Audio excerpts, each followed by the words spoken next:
Hermanos, Dios bendiga. Buenos días. Bienvenidos. Se pueden poner de pie, vamos a empezar este servicio con una oración. Oremos, hermano. Padre Santo, te damos muchísimas gracias por la autoridad, Señor. Gracias porque nos permite, Señor, estar aquí, Señor, una vez más para alabar, Señor, y glorificar tu nombre, Señor, y escuchar tu palabra, Señor. Sé tú con nosotros, Señor, sé tú con cada hermano, Señor, sé tú con nuestro pastor, Señor. Sé tú siempre usándolo a él, Señor, y manteniendo a todos con salud. Te ponemos este servicio en tus manos, en el nombre de Jesucristo. Amén. Empecemos con las alabanzas, hermanos.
Buenos días, hermanos.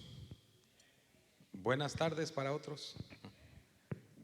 Agradecemos al Señor por este hermoso día y por la presencia de cada uno de ustedes, y sobre todo por la presencia del Cristo glorioso, que aquí promete estar todos los días hasta el fin del mundo. Bienvenidos nuestros invitados. Quien nos visite por primera vez, segunda vez, tercera vez, por favor levante su mano. Queremos reconocerle. ¿Alguien nos visita acá de esta área? No, acá. Allá atrás una pareja. Bienvenidos. Nos da mucho gusto. Welcome. Y acá, todos de casa. Muy bien. Hermanos, yo estoy muy emocionado. Después de privarnos el año pasado de las 2 campañas que teníamos en puerta, con predicadores ya comprometidos, se canceló pues por motivos obvios. Este año, a esta altura, ya podemos tener nuestras actividades normales y por lo tanto vamos a empezar la campaña de la cual ya hemos estado hablando.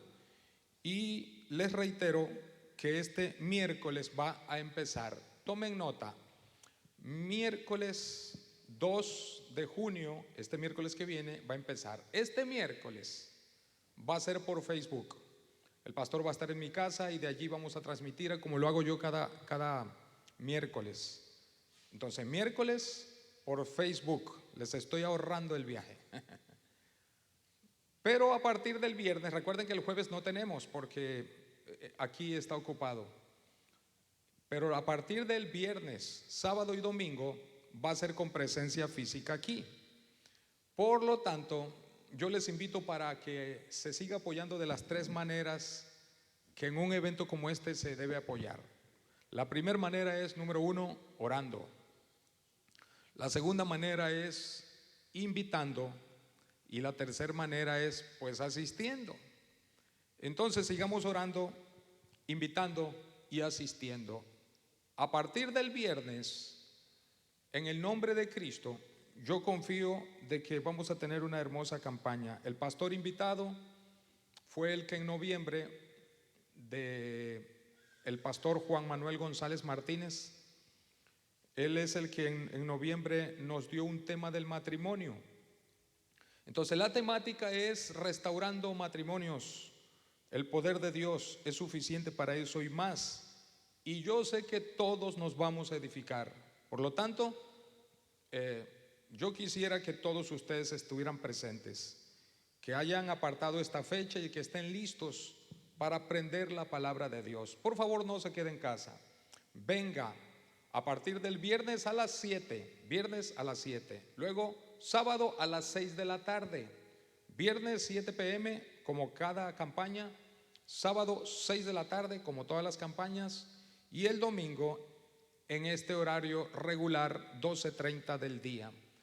Entonces, por favor, a partir del viernes les espero aquí a tiempo para que la palabra de Dios edifique nuestras vidas. Amén. Gloria a Dios. Aprovechemos esta oportunidad, porque si usted no viene, luego me va a estar llamando: pastor, ayúdeme, mi esposa, mi esposo, mis hijos. Ay, mis hijos, como la Llorona, ¿verdad?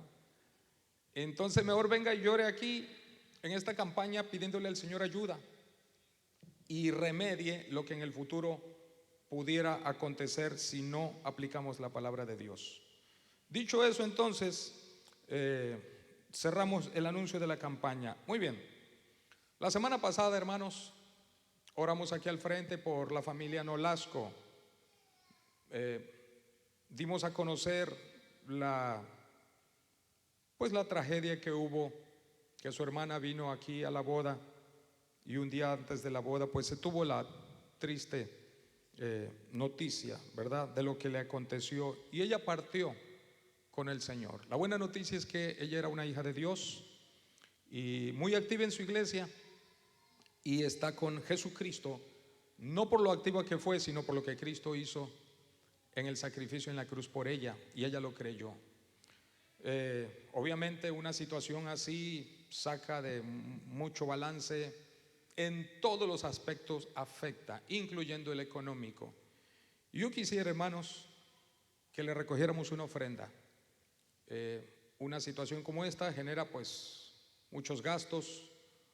Regularmente andamos al día en las actividades, casi todos andamos al día. A veces nos alcanza, a veces ni nos alcanza, andamos al día. Y una situación como esta viene a desbastar de por sí, el corazón es destrozado y luego nos vemos en esta situación. Entonces, si usted desea cooperar, voy a hacer una oración, voy a pedir a los hermanos que pasen para recoger esta ofrenda. No confunda con la ofrenda que es para el domingo, no vaya a ser que dé la ofrenda del domingo, no, dé la que es del Señor y dé la que es para bendición de estos amados hermanos. Aquí tenemos 4 hermanos que estarán yendo por los lugares y levantar esta ofrenda, pero déjenme puestos de pie y vamos a ir al Señor en esta oración y vamos a cooperar con lo que está en nuestro corazón, ayudando a una familia que pues él es un siervo de Dios. De hecho él es pastor, fue lo que me enteré. Su esposa era pues la esposa del pastor y podemos ayudar en un momento como esto. Dice la palabra de Dios: a Jehová presta el que da al pobre, y el bien que hiciere se lo devolverá. ¿Qué promesa? A Jehová presta el que da al pobre, y el bien que hiciere se lo devolverá. Ese versículo habla de que lo que damos en amor regalado a las personas es un préstamo para Dios, y el préstamo es: me prestas y te lo devuelvo. Y ese versículo dice que Dios lo devolverá. Padre celestial, te doy muchas gracias por tu presencia en este lugar. Te doy muchas gracias por estar con nosotros. Te doy muchas gracias porque nos das la vida, la salud, nuestros trabajos, porque no nos dejas, Señor. En este momento te estamos suplicando que bendigas a esta congregación, que bendigas a mis amados hermanos, que pongas en nosotros el cooperar en un momento de tanta necesidad urgente. Yo te suplico que bendigas esta ofrenda que será designada para ayudar un poquito en la carga económica, y que te seguimos pidiendo por la carga espiritual que tiene la familia, para que tu Espíritu Santo continúe consolando esos corazones. Ahora, Señor, te pedimos que bendigas esta ofrenda, bendice al dador, y gracias por esta oportunidad que nos das de servir. En el nombre de Jesucristo te lo pedimos. Amén. Pueden sentarse.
Pueden poner de pie una vez más, hermanos. Seguir con la última alabanza.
Padre Santo, venimos ante ti, Señor, una vez más, Señor, dándote la honra y la gloria, Señor. Venimos, Señor, para darte las gracias, Señor, por un día más, Señor, que nos has permitido, Señor, tener, Señor, para poder venir, Señor, y escuchar tu palabra. Sé tú con cada hermano, Señor, que vino en esta mañana, Señor, para escuchar, Señor, y alabar de tu nombre, Señor. Te pedimos, Señor, que seas una vez más, Señor, con nuestro pastor siempre.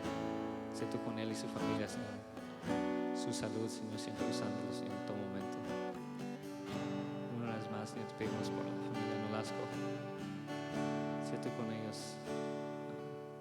Sé tú dándole las fortalezas, Señor, a cada uno de ellos, Señor. Gracias, Señor, porque sabemos que un día veremos a la hermana, Señor, ahí en tu presencia, Señor. Sé tú siempre con ellos, Señor, en todo momento. Te ponemos este servicio en tus manos. En nombre de Cristo. Amén. Pueden tomar asiento, hermanos.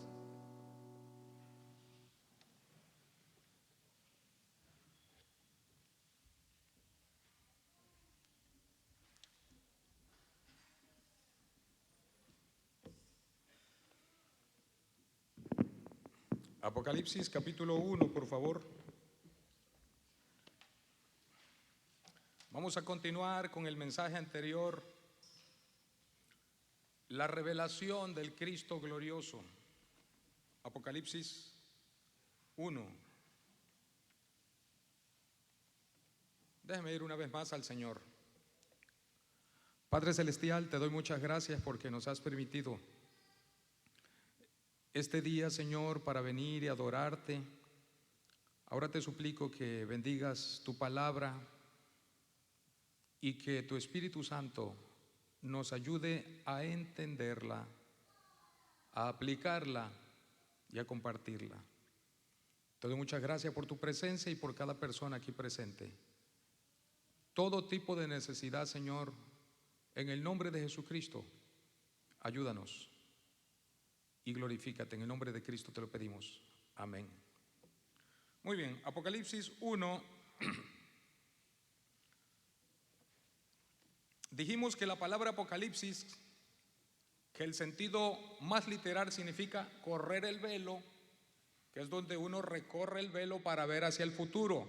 Y el único que puede recorrer el velo del presente para el futuro es Dios. Él conoce todas las cosas. Entonces, Apocalipsis, que significa correr el velo, más sencillo, revelar o revelación. Aquí es donde el Señor nos da 3 revelaciones. Ya vimos 2 de las 3 revelaciones. La primera es la revelación de el último libro de la Biblia. Dios revela el último libro de la Biblia. Revela su mensaje. Al terminar ese Apocalipsis, no existe sobre la tierra por toda la eternidad un libro extra que Dios inspire. Dios nos habla entonces por este libro ya inspirado. Nos da iluminación para entender lo que Él inspiró. Y damos gracias a Dios porque tenemos el manual de la vida. En segundo lugar, Dios inspiró hacia el futuro lo que se conoce como el día del Señor. Ya lo vimos. Vimos un poquito, es muy amplio el día del Señor, porque el día del Señor abarca desde que Cristo, cuando Cristo venga en su segunda venida, los 7 años de gran tribulación, la segunda venida visible de Cristo, va a abarcar el milenio, va a abarcar el juicio de Satanás, de los demonios, va a abarcar el juicio final de la humanidad sin Cristo y va a abarcar cielos nuevos y tierra nueva. Todo eso es el día del Señor. Es cuando Dios está en acción directa. Hoy Dios está en acción indirecta, pero permite que el enemigo, quien ha usurpado el dominio que Dios le dio a Adán para que él reinara, Satanás arrebató ese dominio a Adán y entonces hoy Satanás es el príncipe de este mundo, así lo declara la Biblia, que es el príncipe de este mundo por usurpación. Dios nunca lo hizo Dios de este mundo, porque no es un Dios. Dios nunca lo hizo el rey del mundo. Obtuvo el título por usurpación, se lo usurpó al primer Adán y se le va a quitar al demonio cuando el segundo Adán, llamado Jesucristo, establezca su reino. Entonces ya vimos algo de eso. Es muy amplio el día del Señor. Tardaríamos meses viendo la doctrina del día del Señor, porque es todo el Apocalipsis, todos los eventos futuros que vienen. Hoy vamos a ver, basado en el capítulo 1, la revelación de la persona de Jesucristo. Recuerden que han pasado más de 60 años que los apóstoles vieron a Jesucristo, y Jesucristo levantó las manos y, hablando con su Padre, invocó bendición sobre los apóstoles. Eran 11, uno se había ahorcado. Y los apóstoles vieron a Jesucristo y de repente lo estaban viendo y escuchando, y de repente lo ven y lo ven y lo ven que asciende y la nube lo oculta. Ya no lo veo. A ver, Juan, tú que estás más joven, que tienes visión 20/20, le dice Pedro, que ya no veía bien. ¿Alcanzas a verlo? Yo todavía lo veo un poco más, decía Juan, que era el apóstol jovencito. Hasta que llegó el momento en que ni siquiera Juan lo vio ya, porque penetró, salió de este primer cielo, de esta atmósfera, atravesó el segundo cielo, que son las galaxias, las vías lácteas, donde está todo el cosmos, y luego penetró a su mansión en el tercer cielo. No le volvieron a ver. La única manera de ver esa ascensión, sí hay una manera, pero no con la vista. La manera de ver cómo cuando Jesucristo iba ascendiendo y ascendiendo, y los apóstoles vieron que empezó a flotar y se quedaron así, y los bendijo y lo vieron ascender hasta que ya ninguno lo pudo ver. Hasta que se le aparecen dos ángeles y les dicen: varones galileos, ¿qué estáis mirando al cielo? Este mismo Jesús, porque su venida es personal, así como le habéis visto ir, así vendrá. La manera de verlo, cómo siguió ascendiendo, lo encontramos cuando dice el Salmo 24, que cuando Cristo entró a los cielos, el Salmo 24 nos dice qué pasó. Y el Salmo 24 da la escena donde se tocaron las trompetas en el cielo cuando Cristo ascendió, después de haber estado 33 años ausentes del cielo. Y los ángeles irrumpieron en júbilo y dijeron: alzado puertas vuestras cabezas, porque entrará el Rey. Salmo 24, el Rey de la gloria.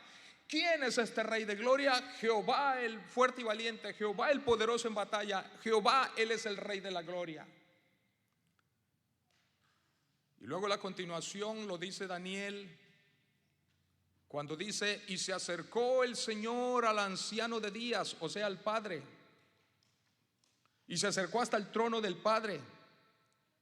Y luego el Salmo 110 nos dice la continuación, cuando le dice el Padre al Hijo: siéntate aquí a mi diestra, hasta que ponga a tus enemigos por estrado de tus pies. Entonces Cristo está en el cielo. Han pasado más de 60 años que Él ascendió. En esos 60 años arreció una persecución contra la iglesia, por manos de los judíos y luego por manos de los emperadores romanos. Esa persecución abarcó 300 años, 3 siglos. Esa es la historia del cristianismo. Cuando han pasado más de 60 años y la persecución afectó a todo creyente, nos dice el versículo 9: yo, Juan, vuestro hermano y copartícipe vuestro en la tribulación, yo también estoy sufriendo, dice Juan. pero soy copartícipe en la tribulación, pero también soy copartícipe vuestro, somos iguales, pertenecemos al reino. Y en la paciencia de Jesucristo. Estaba en la isla llamada Patmos. El domingo pasado narramos todo eso y no me voy a detener. Estaba sufriendo el ancianito con cicatrices de quemaduras de 3er grado, pero todavía vivo el ancianito. Dice, estaba en la isla llamada Patmos por causa de la palabra de Dios y el testimonio de Jesucristo. Yo estaba en el Espíritu. Enfatizamos que la palabra Espíritu está con mayúscula. Eso significa que el Espíritu Santo tomó a Juan y lo transportó de manera horizontal. Lo llevó desde este año, aproximadamente el siglo I, aproximadamente el año 95. Lo tomó el Espíritu Santo, porque dice estaba en el día del Señor. En el Espíritu, o sea, el Espíritu Santo, porque está con mayúscula. Lo tomó y lo transportó hacia el futuro, obviamente de manera vertical. Lo llevó, pasó por esta fecha. Alcanzó a ver la venida, el rapto, la gran tribulación, la venida de Jesucristo, el milenio, los juicios, cielos nuevos y tierra nueva. Lo llevó el Espíritu Santo por todo eso. Vio todo eso. Dice el versículo, oí, versículo 10, y oí detrás de mí una gran voz como de trompeta. Había mucho ruido en esa isla. En esa isla se pueden imaginar el ruido de las olas que rompían estrellándose contra las rocas, erosionando las rocas, partiéndolas con el tiempo. Mucho ruido. Ese ruido se confundía con el alboroto de las aves que hacen mucho ruido. Ese ruido se confundía y se mezclaba y se aumentaba entonces el ruido cuando adicionalmente estaba el ruido de las piedras, todo mundo golpeando las rocas para extraer sal de las minas. Al principio yo no entendía, ¿sal de las minas? Pues no, que la sal se da en el mar, sí. Y yo no sabía que también se daba en las minas. Hace unos años mi hermano Rodolfo y su esposa me acompañaron a una campaña allá en Dallas, Texas. Y fuimos a cenar con un hermano que trabajaba en minas de sal. Y ahí fue que me enteré cómo son las minas de sal, que era donde él trabaja. Son gigantescas cuevas. Y decía el hermano que un solo grano de arena aguanta un tráiler. ¿Cómo es eso posible? Porque son del tamaño de una casa. Tienen que pulverizarlas. Y ahí tenía, ¿verdad, hermano? Tenía ahí una cosa de vidrio ahí con piedras grandotas así de este tamañote, diferentes.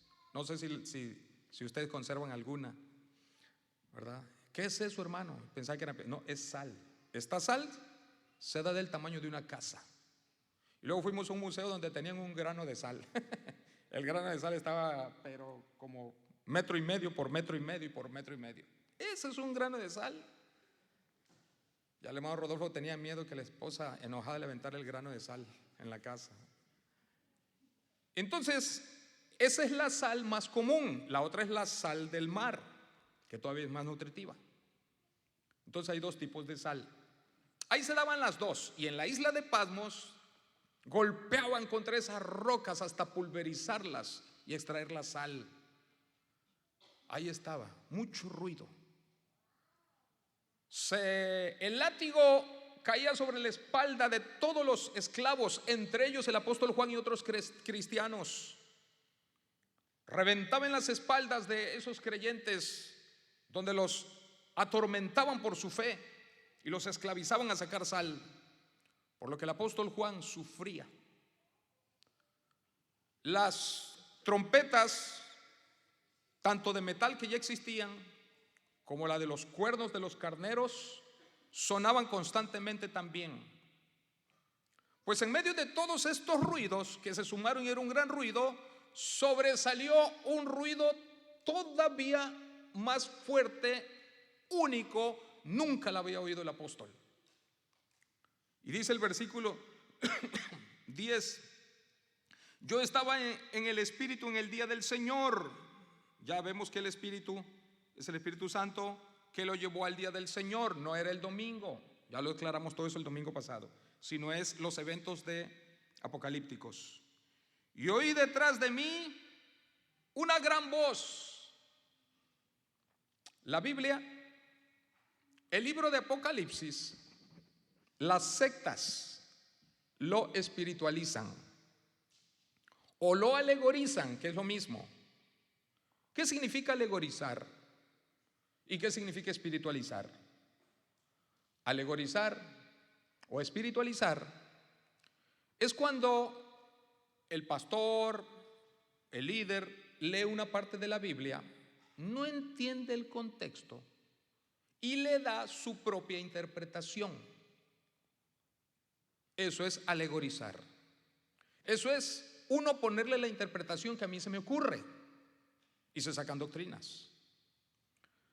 El libro de Apocalipsis, hermanos, es uno de los libros, se van a sorprender, más literales que hay. Cuando se presentan las cosas que son simbólicas, Dios nos aclara que eso no es literal y usa varios términos.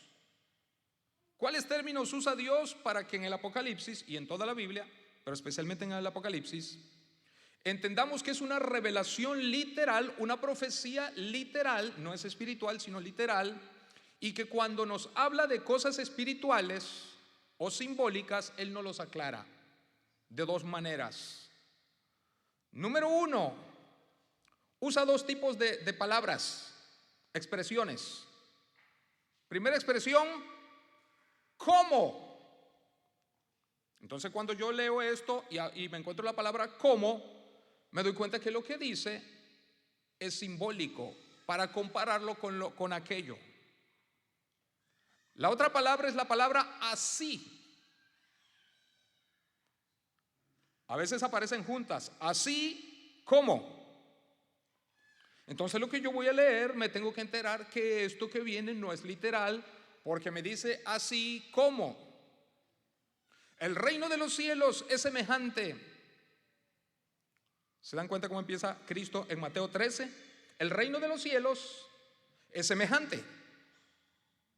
Es semejante a un hombre que tiró el grano de trigo acá y acá y acá y ya nos narra. ¿Se dan cuenta cómo la Biblia, el reino de Dios no es grano de trigo, es como un grano de trigo aventado en la tierra, etcétera, etcétera? Y por último, Dios también nos los interpreta.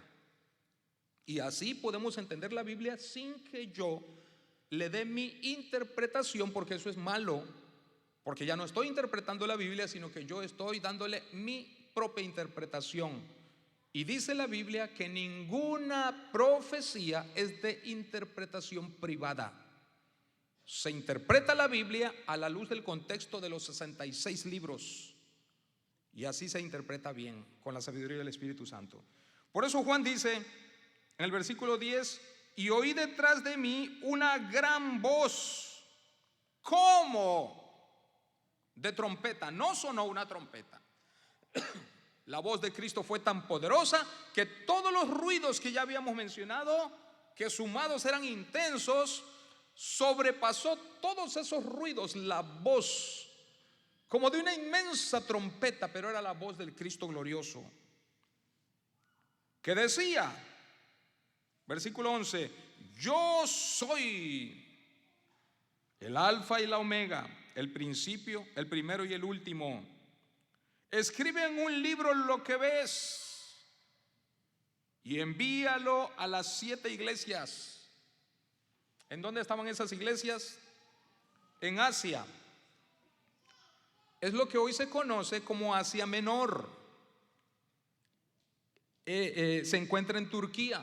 Ahí estaban las 7 iglesias, no estaban en Israel.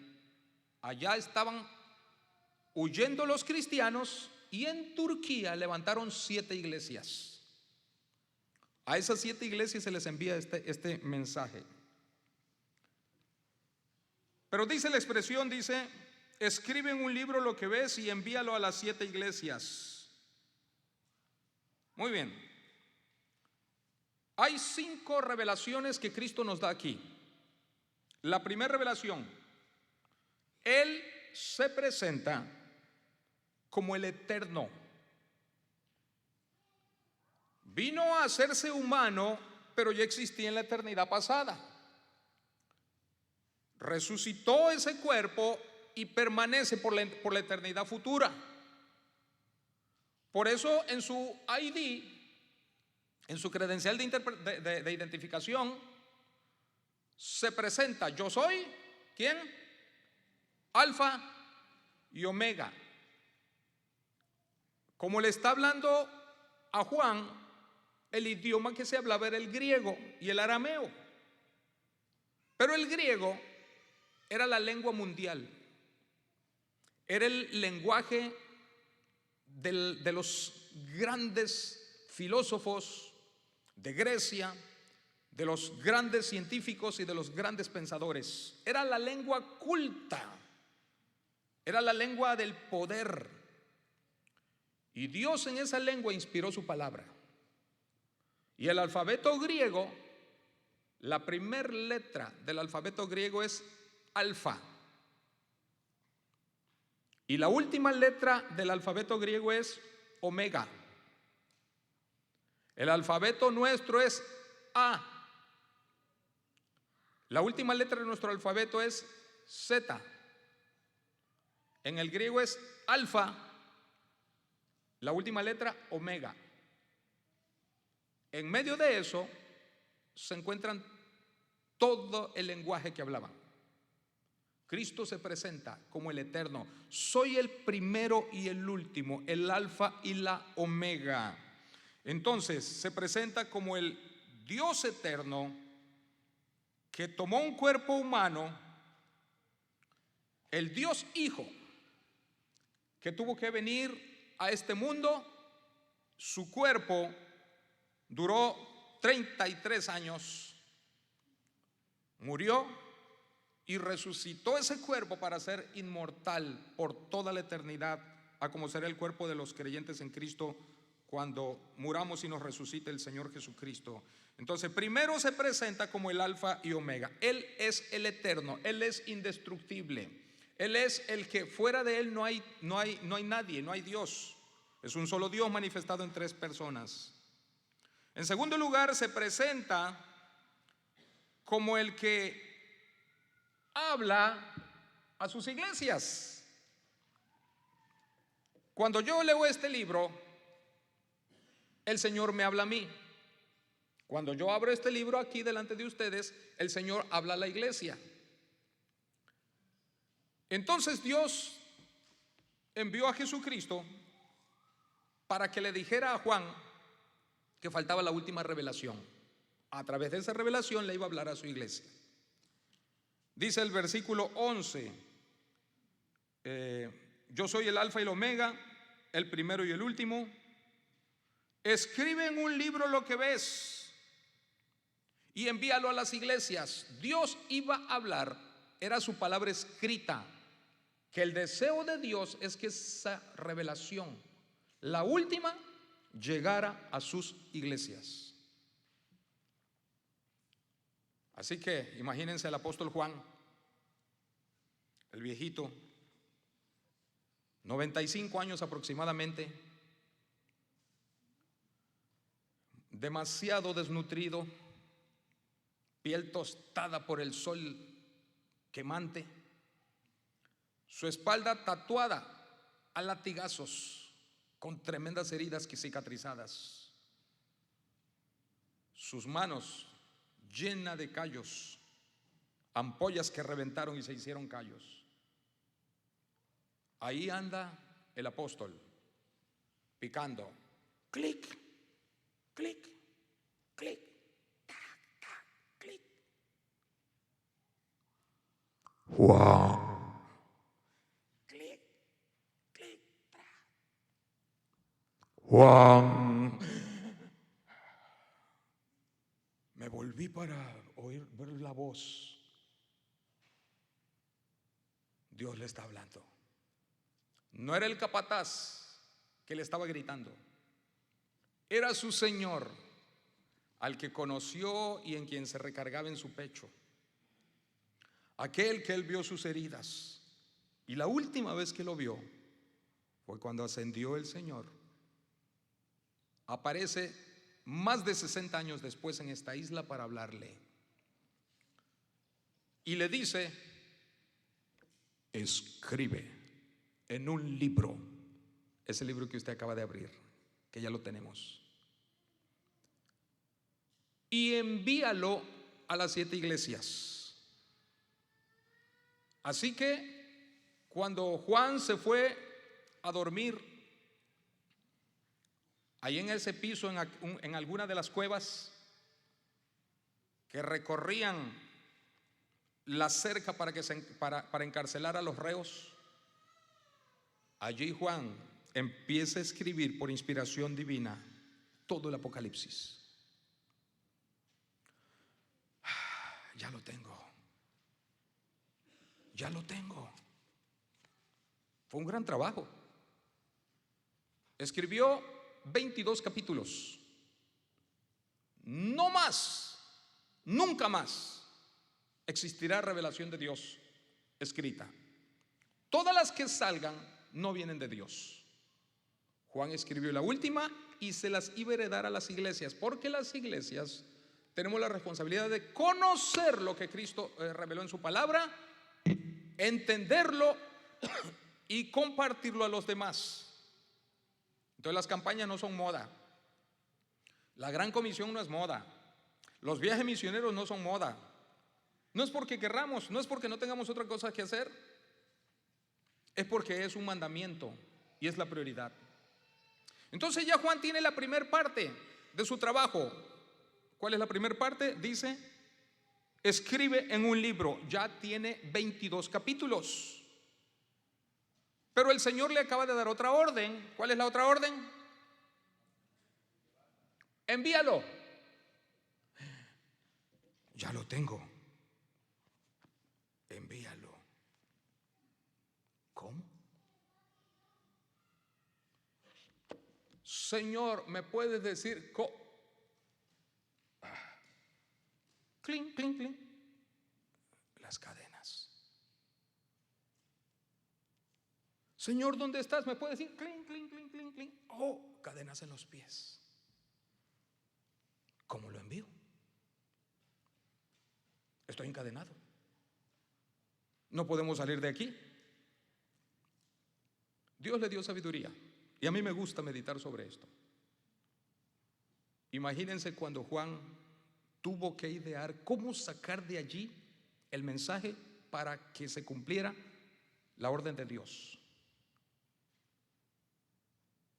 Probablemente se durmió aquella noche. Ya tiene el libro. Y al día siguiente se acerca a uno de los cristianos nacidos de nuevo, preso por la palabra de Dios como él. Así que va Juan con su pico, clink, clink, tas, clink, rompiendo rocas de sal como cristal. Y se acerca a uno, clink, un creyente fuerte, joven, clink, hermano, tengo un mensaje de Jesucristo. Clink, clink. ¿De qué se trata? Clink, clink. Te tengo una misión. ¿Estás dispuesto? Clink, clink. Una pausita. ¿De qué se trata, maestro? Hijo mío, tengo allí en mi cueva, debajo de una roca, la palabra de Dios. Me la acaba de dar. Anoche la terminé. Pero me dijo mi Cristo que tengo que llevarla a las iglesias. ¿Estarías dispuesto a fugarte de aquí? Maestro, el mar, los tiburones. Confía en el Señor, hijo. Solo quiero un corazón dispuesto y Dios hace el resto. maestro, si por obediencia a Él estamos aquí sufriendo, si por obediencia a Él hemos visto a todos los apóstoles pasados morir, ¿cómo no voy a obedecer yo? ¿Qué tengo que hacer, maestro? Clean, tras, clean. Hablamos en la noche. Viene Juan, saca la palabra de Dios escrita y le dice: fúgate. ¿Cuántos habrán intentado esa hazaña? ¿Cuántos habrán muerto por ello? Hasta que no sabemos quién de todos ellos finalmente logró fugarse, llevar el evangelio a las iglesias. Cuando llegó a la iglesia, como era una sola copia original, yo tuve muchos problemas ahorita con mi copiadora, pero tenemos copiadora. Así que no había copiadora excepto el original que él tenía. Cuando llega aquel mensajero, llega a la iglesia de Éfeso, la primera. Hermano, buscó, ¿saben a quién se le entregó? Al ángel de esa iglesia. Porque cada iglesia tiene un ángel. ¿Quién es ese ángel? Dice el versículo 19. Vean al ángel que él entregó. Cada iglesia tiene un ángel. Escribe las cosas que has visto, y las que son, y las que han de ser después de estas. El misterio de las 7 estrellas. Aparecen 7 estrellas y Dios interpreta esas estrellas. ¿Quiénes son esas estrellas? Las estrellas que has visto en mi diestra, y de los 7 candeleros de oro, las 7 estrellas son los ángeles de las 7 iglesias. Y los 7 candeleros que has visto son las 7 iglesias. O sea, Juan vio 7 estrellas y vio 7 candeleros. Los candeleros son las iglesias y las estrellas son los ángeles de esa iglesia. ¿Y quiénes son los ángeles de esta iglesia? La palabra ángel se traduce como de 3 maneras en la Biblia. Cuando uno encuentra la palabra ángel en la Biblia, es la misma raíz griega que significa 3 cosas. Significa 3 cosas. El contexto nos dice a cuál de las 3 se refiere. Si se oye bien, ¿verdad? Si se capta bien allá, los que están en Facebook. Entonces, el contexto nos dice cuál. Número 1, la palabra ángel, el contexto nos dice si es un ángel literal, o sea, un ser espiritual enviado de Dios, como el ángel Gabriel, el arcángel Miguel, los ángeles que en Isaías 6 aparecen, etc. El contexto nos dice que si se refiere a un ángel literal. El contexto nos dice si se refiere a una estrella de las que palpitan, las que reflejan la luz del sol, las que están en las galaxias. O sea que la palabra ángel significa ángel de los que adoran a Dios en el cielo, significa una estrella que está en los astros alumbrando, o significa un mensajero. El mensajero podía ser un apóstol, porque en aquel tiempo había apóstoles, un profeta, porque en aquel tiempo había profetas, o un pastor. Hoy no hay ni apóstol ni profeta bíblico, hay falsos, pero no bíblico. Solo habemos pastores, porque se traduce como mensajero. Entonces, el contexto nos dice a quién se refiere la palabra ángel. Número 1, descartamos que se refiera a una estrella del cielo, porque como Juan va a ir a una iglesia para darle el mensaje a la estrella del cielo. Entonces el contexto me dice no se refiere a una estrella. Tampoco me dice que se refiere a un ángel de esos que adoran a Dios, porque los ángeles no tienen la misión de compartir el evangelio. No. Por esa razón, cuando Cornelio necesitó ser evangelizado, Dios le envió un ángel y el ángel le dijo a Pedro, a Cornelio: Cornelio, te voy a dar la dirección donde vive Simón Pedro, era el apóstol Pedro. Ve con él porque él te va a decir lo que tienes que hacer para ser salvo. Se fue. Él no lo pudo evangelizar. Los ángeles no tienen esa misión. La misión es de la iglesia, los creyentes, los nacidos de nuevo, pastores y miembros. Entonces descartamos que ángeles son estrellas. No tiene caso. Juan no va a luchar con el evangelio para llevársela a una estrella. No se refiere a un ángel porque el ángel tenía que predicarle en la iglesia.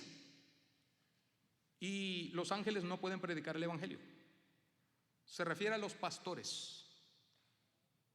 Los pastores estamos en las manos de Dios y somos vistos como sus mensajeros. Entonces el versículo muy bien puede traducirse: envíalo a el mensajero o envíalo al ángel, porque en este caso mensajero es un ángel,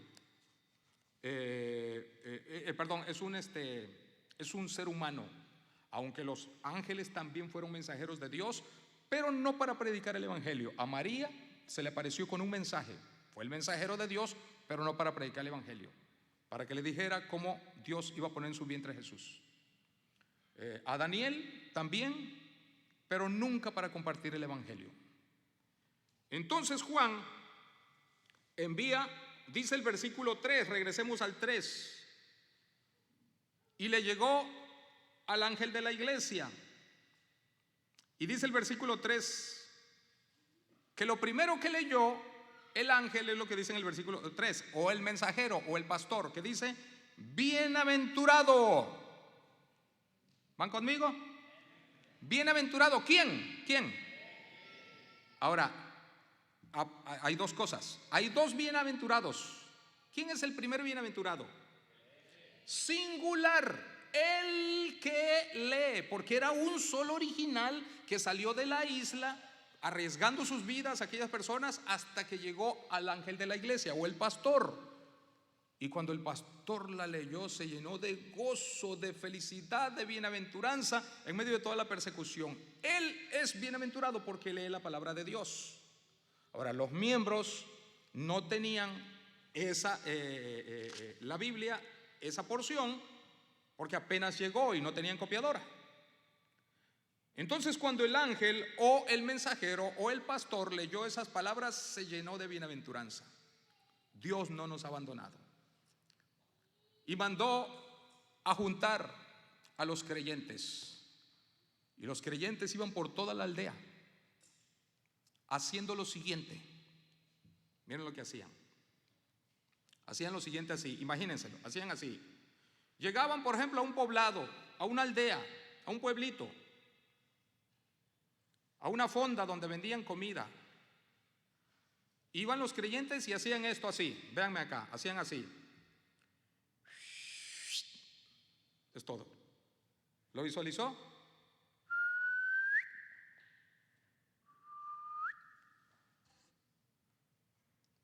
El que era creyente entendía ese signo. Se paraba disimuladamente y hacía lo siguiente.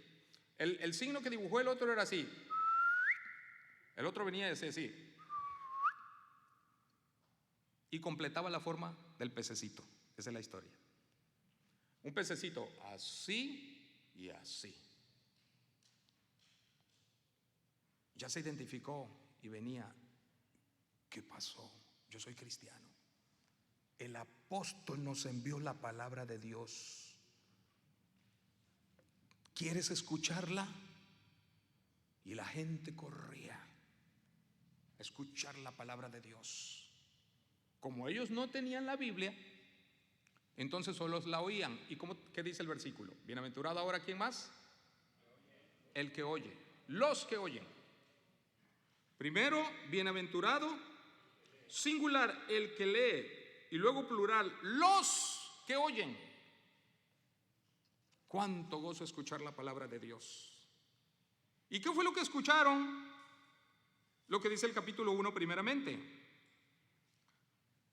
Se enteran que Jesús primero se enteran que las iglesias, que los creyentes somos sumamente valiosos para Dios.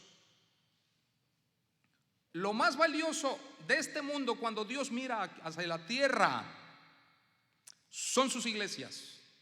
Es cada creyente, cada hijo suyo. Y somos tan valiosos que nos compara con oro. Dice que vio, versículo 12, y me volví para ver la voz que hablaba conmigo, y vuelto vi 7 candeleros de oro. Esos candeleros de oro son las iglesias. ¿Cómo lo sabemos? Porque el versículo 20 lo dice: el misterio de las 7 estrellas que has visto en mi diestra, de los 7 candeleros de oro y de las 7 estrellas. Las siete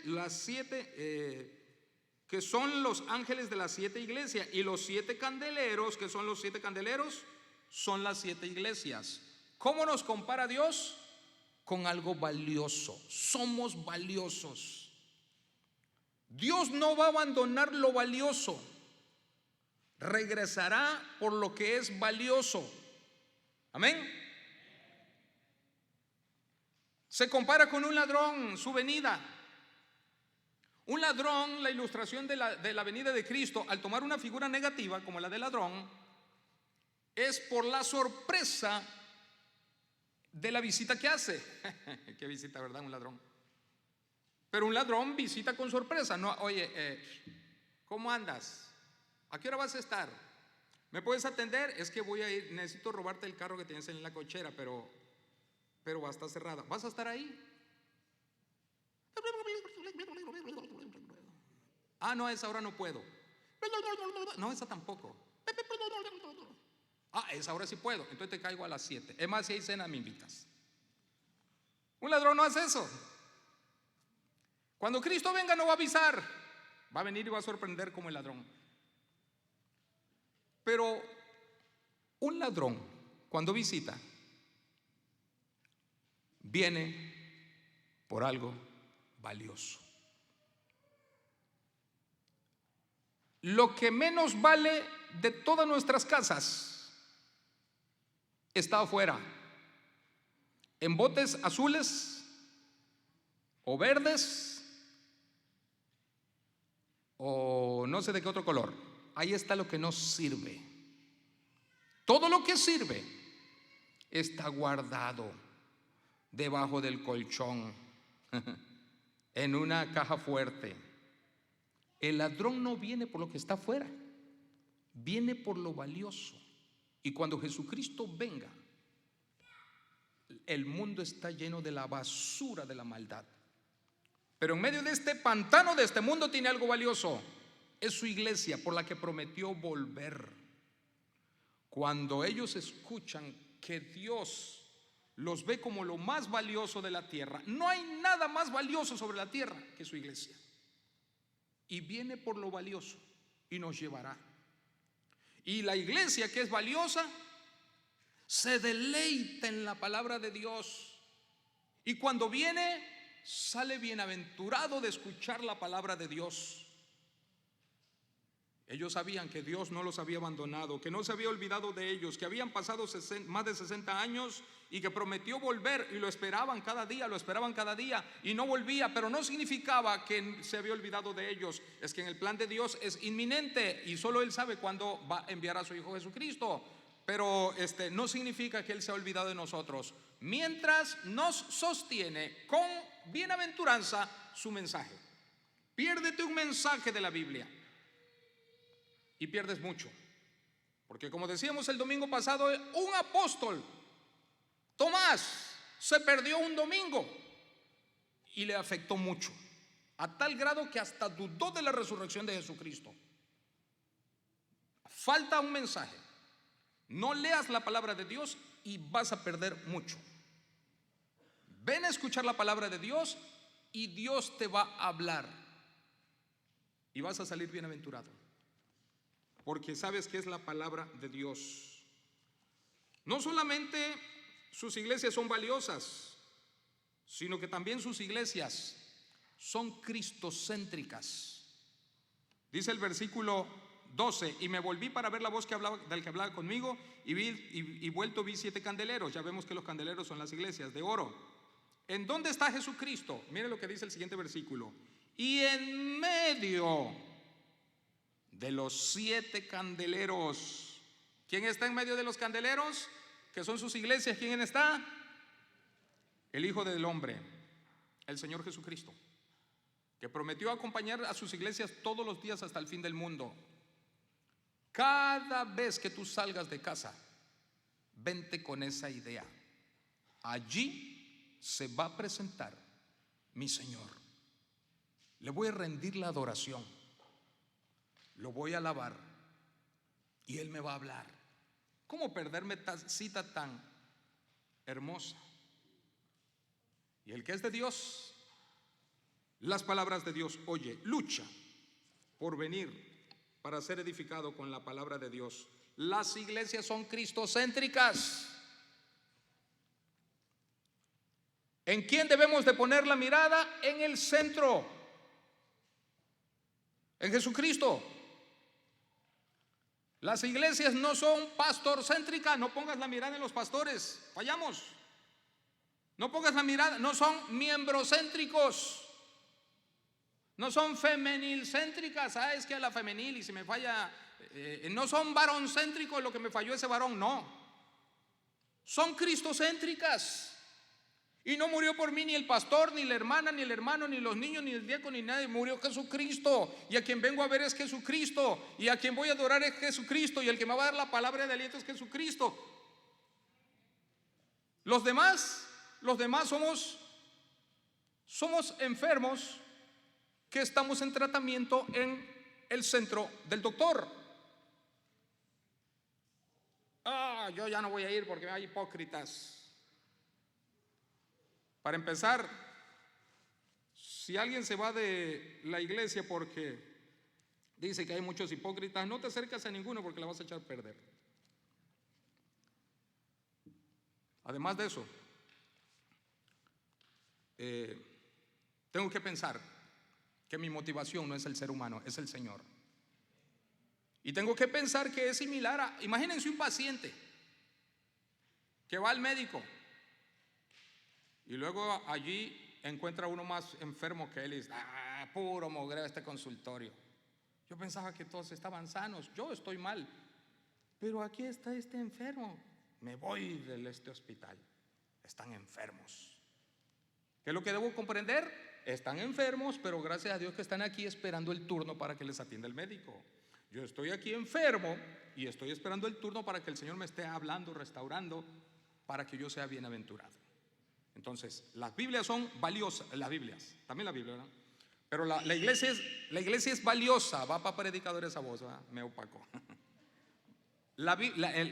¿Cómo se llama? Las iglesias son cristocéntricas y son valiosas. Y Cristo está activo y Cristo habla.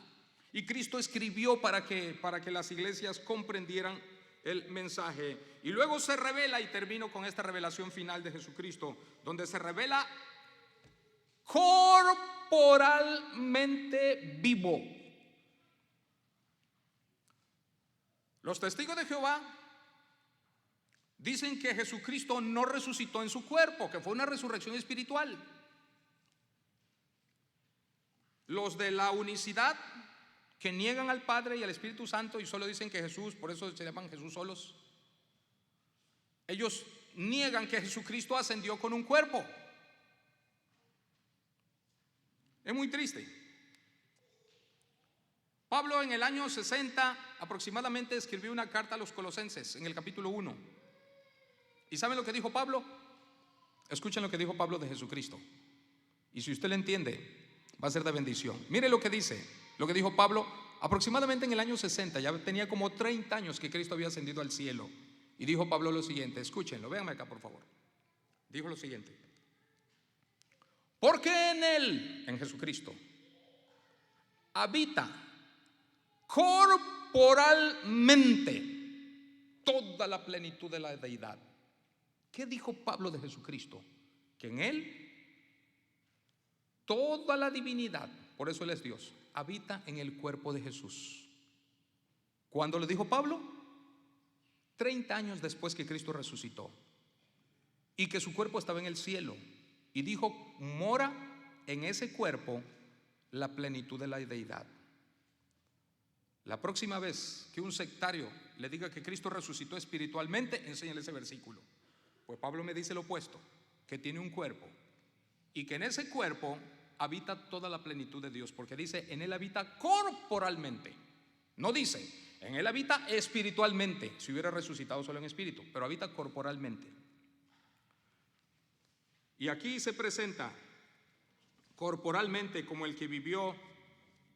Versículo 13, estamos terminando. Y en medio de los 7 candeleros, a uno semejante al Hijo del Hombre, vestido de una ropa que llegaba hasta los pies. Esa ropa, ¿hasta dónde llegaba? Dígamelo, ¿hasta dónde? Entonces es un cuerpo, tiene pies. Y ceñido ¿por dónde? El pecho. Entonces es su cuerpo, tiene pecho. Con un cinto de oro. Versículo 14, entonces tiene una cabeza, porque tiene un cuerpo. Y además, y sus cabellos eran blancos como blanca lana. ¿Cómo? Otra vez, lo ilustra. Habla de la sabiduría y de la eternidad. Como nieve. Luego dice, sus ojos, tiene ojos. Es un cuerpo como llama de fuego. ¿Cómo? Y sus pies, tiene pies semejantes al bronce bruñido, refulgente como en un horno. Y su voz, tiene un cuerpo, tiene una garganta y habla como estruendo de muchas aguas. Tenía en su diestra es la mano derecha, tiene una mano derecha, 7 estrellas. Sabemos que esas estrellas son los siete mensajeros, los 7 pastores. De su boca tiene una boca, salía una espada aguda de 2 filos. Esa nos los interpreta Hebreos 4:12, que dice que es la palabra de Dios. Y su rostro era como el sol cuando resplandece en su fuerza. Cuando le vi, caí como muerto a sus pies. Y Él puso su diestra sobre mí, diciéndome: no temas, yo soy el primero y el último, el que está vivo, el que vivo y estuve muerto, mas he aquí que vivo por los siglos de los siglos. Amén. Y tengo las llaves de la muerte y de el infierno. Hades significa infierno. ¿Saben quién tiene el control del infierno, hermanos? Esta es una idea negativa que tenemos hasta los cristianos. ¿Saben quién es el rey del infierno? El rey del infierno no es Satanás. El rey del infierno, el rey del cielo, el rey de los corazones nacidos de nuevo es el Señor. Satanás no va a estar en el infierno dando órdenes como el rey. Va a ser el número 1, temblando y sufriendo por toda la eternidad en el lago de fuego.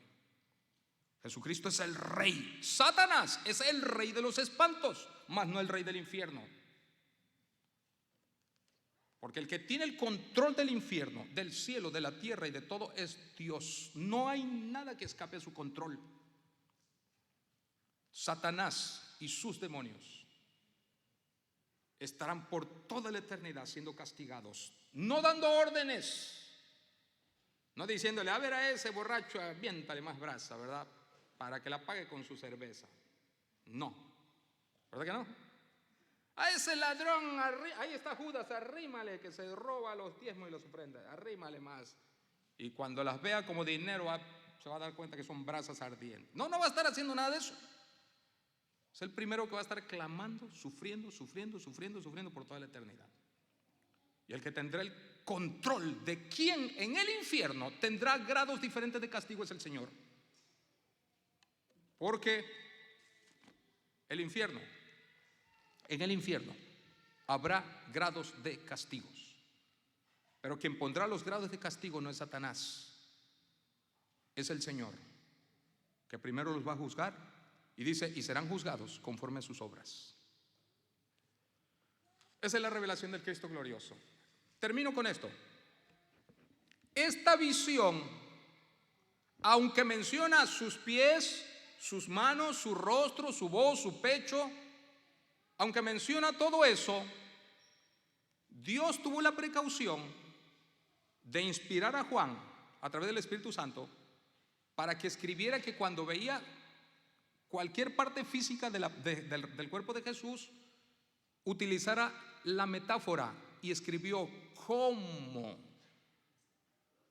su rostro como el sol cuando resplandece en su fuerza, sus pies como llamas de fuego, su voz como estruendo de muchas aguas, sus ojos como llamas de fuego que penetran, que queman la ropa, que llegan al corazón y analizan todo. En nada se parece al Cristo que adoran los idólatras. Dios tuvo la precaución de que identificaran el cuerpo de Jesús, pero que no escribiera cómo era. Por eso lo comparó con otras cosas. El Jesús que se adora en las iglesias, ese no es Jesús. El que pintan, que está en la cruz, ese no es Jesús. Estuvo en la cruz, pero Dios aquí nos revela, y en nada se parece al Cristo que se pinta, que se pone en las piedras, que se pone en pintura, que se hace de metal. Es el Cristo vivo que está aquí con nosotros. Amén. Vamos a ponernos de pie y vamos a orar al Señor. Vamos a hablar con ese Cristo hermoso. Vamos a pedirle que nos ayude a entender su palabra. Y el primer llamado que hago es, hermanos, este libro que Juan luchó por escribirlo y por hacerlo llegar. Gracias a Dios que nosotros lo tenemos. ¿Pero en dónde? Rodando en el carro, empolvado, guardado en medio de otros libros que tampoco leemos. Ni siquiera a las iglesias lo traemos a veces. Si tú lo lees, vas a ser bienaventurado. No es mi promesa, es la del Señor. Busca la palabra de Dios. Bendice a Dios por su palabra y léela. Y serás bienaventurado al obedecerla. Prediquemos la palabra de Dios como el candelero que alumbra en lugares oscuros. Padre Santo, hemos estudiado tu hermosa palabra. Y gracias por dejárnoslas, porque entendiendo tu gran poder para revelarla y entendiendo que tú permitiste el esfuerzo humano para que se llevara a donde se debía, hoy en día aún se lleva a países donde está prohibido, escondiéndola, hasta haciéndola llegar. Gracias porque nosotros la tenemos. Ayúdanos a leerla, a creerla, a compartirla. Bendice esta congregación y que cada hermano esté fuertemente comprometido contigo, viniendo a escuchar tu palabra para que sea bienaventurado. Úsanos como iglesia para alumbrar con el evangelio el mundo oscuro. Bendice la campaña, bendice a mis hermanos que se van a esforzar y que nuestros invitados puedan asistir y conocerte. Llévanos con tu bendición a nuestros hogares. En el nombre de Cristo te lo pedimos. Amén. Que Dios les bendiga. Saludes, estamos despedidos. Miércoles por Facebook y viernes, sábado y domingo aquí en vivo. Dios les bendiga.